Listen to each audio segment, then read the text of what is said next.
Imagine living alone in a quiet village with nothing but silence and old memories. Then one day, someone brings you 4 tiny puppies. They seem harmless until strange things begin to happen. What if they weren't puppies at all? And what if they were sent to protect you? This is the story of a woman named Elisabeth who lived in a quiet village in Russia. She spent her whole life there with her husband, Marco, and their daughter, Nadia. Life in the village was calm and peaceful, and Elisabeth was happy. She worked as a teacher at the village school, and everyone respected her. At home, she looked after her family with love and care. Elisabeth's biggest wish was to see Nadia get the best education. She wanted her daughter to have more chances than she ever had. When Nadia finished school, Elisabeth made a difficult choice. She told Nadia to go to the city and study further. Nadia didn't want to leave her parents, but Elisabeth explained why it was important. She said, "This is for your future." After thinking for a while, Nadia agreed and left for the city.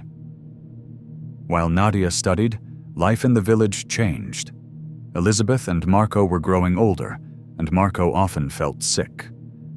Elisabeth did her best to stay strong and take care of everything.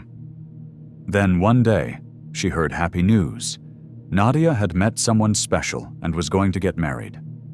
Elisabeth trusted her daughter and gave her blessing. After the wedding, Nadia asked her mother to move to the city and live with them, but Elisabeth refused. Years passed. The village stayed quiet, but Elisabeth's life grew harder. One cold winter, Marco became very sick. Elisabeth stayed by his side, holding his hand every day. She spoke softly to him, never leaving him alone. After 40 years together, Marco passed away. Elisabeth was left alone with only memories and the silence of the village around her. When Nadia heard about her father's death, her heart sank. She couldn't believe it. Without wasting time, she rushed back to the village. The house felt empty, and her mother looked smaller than before. The next few days were quiet and full of tears. When it was time for Nadia to return to the city, she couldn't hold back her feelings. "Mom," she said softly, "you're alone now, and you're getting older. Who will help you?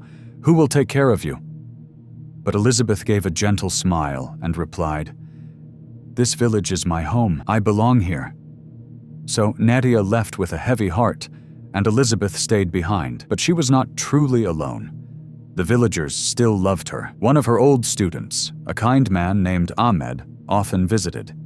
He fixed things, brought firewood, and made sure she was okay. He treated her like his own mother. Ahmed also loved spending time in the forest. He would often go hunting or pick wild berries. Sometimes he brought fresh meat or juicy berries for Elisabeth. She always smiled and thanked him, feeling grateful for his kindness. One day, Elisabeth asked him for a small favor. Her garden fence was old and falling apart. "It needs fixing," she said quietly. Ahmed smiled and replied, "I'll come by tomorrow and fix the whole fence, and I have a little surprise for you too." The next day, he arrived with a big smile and something in his arms. 4 tiny puppies, so small their eyes were barely open, wriggled in a warm blanket. Elisabeth gasped. "Where did you find them?" "In the forest," Ahmed said. "No mother around. I already have 2 dogs, so I can't keep them, but I thought maybe you could." What he didn't say was these weren't normal puppies. Elisabeth's heart melted. The tiny creatures looked up at her with soft, trusting eyes. She had been lonely, and now these little ones needed her. "All right," she whispered, "I'll take care of them." She fed them canned meat in old bowls. They ate fast, their tiny tails wagging. Elisabeth laughed and gave them more. Later, she laid out soft blankets, and the pups curled up and fell asleep. That evening, she thanked Ahmed for the lovely surprise. He didn't correct her when she called them puppies. "They're small now," he thought. "I'll deal with the truth later." This night, Elisabeth sat quietly, watching the little pups sleep. Her heart felt warm for the first time in many years. She gently named them: Bandit, Jax, Thunder, and Rogue. Each one had a special place in her heart. As days turned into weeks, something strange began to happen. The pups were growing too fast. Their paws looked too big, their eyes too sharp, and their teeth too pointy. Even the village dogs growled when they walked by. One morning, a hunter stopped outside her fence. He stared at the animals and said, "Lady, those aren't dogs. They're wolves." He reached for his gun. Elisabeth stood still. Wolves. She looked at the four by her side. They had never growled, never harmed her. Only love lived in their eyes. "I don't care," she said calmly. "They are mine, and I won't let anyone hurt them." A full year went by. The four wolves, Bandit, Jax, Thunder, and Rogue, grew big and strong. But no matter how large they became, they stayed gentle with Elisabeth. They followed her around the house like loyal shadows. In the cold winter months, they lay close to her, keeping her warm. When she sat in her rocking chair with a book, they rested at her feet. They were more than pets now. They were her family. Then came a night Elisabeth would never forget. The wind howled outside, and the trees creaked under the weight of snow. Elisabeth was sitting by the fire, knitting a scarf, when she heard a sudden knock at the door. She wasn't expecting anyone. Curious but calm, she opened it. 3 rough-looking men stood in front of her. Before she could speak, one of them pointed a gun at her. "Give us everything," he growled. "Money, jewelry now." Without waiting, the men pushed past her and began tearing through the house.